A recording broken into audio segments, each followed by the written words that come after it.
Hello, this is Matt from Ace Appliance in Toledo, Ohio. Welcome back to another in-home diagnostic video brought to you by ApplianceVideo.com. Alright, what we have here is a Maytag Neptune washer, and the customer's complaint is that it's making a loud noise in the spin cycle. So what we're going to do is just go ahead and put it into a spin.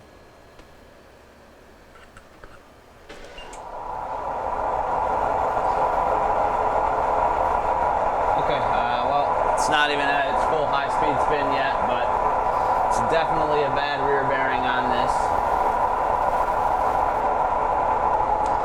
So we're going to go ahead and power it down. Basically, to repair the unit, what you would have to replace would be the inner tub and the back half of the outer tub.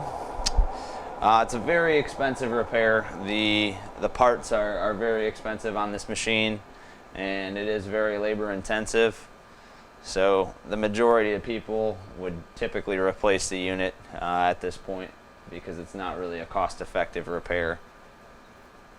Thank you for watching another quality video from ApplianceVideo.com.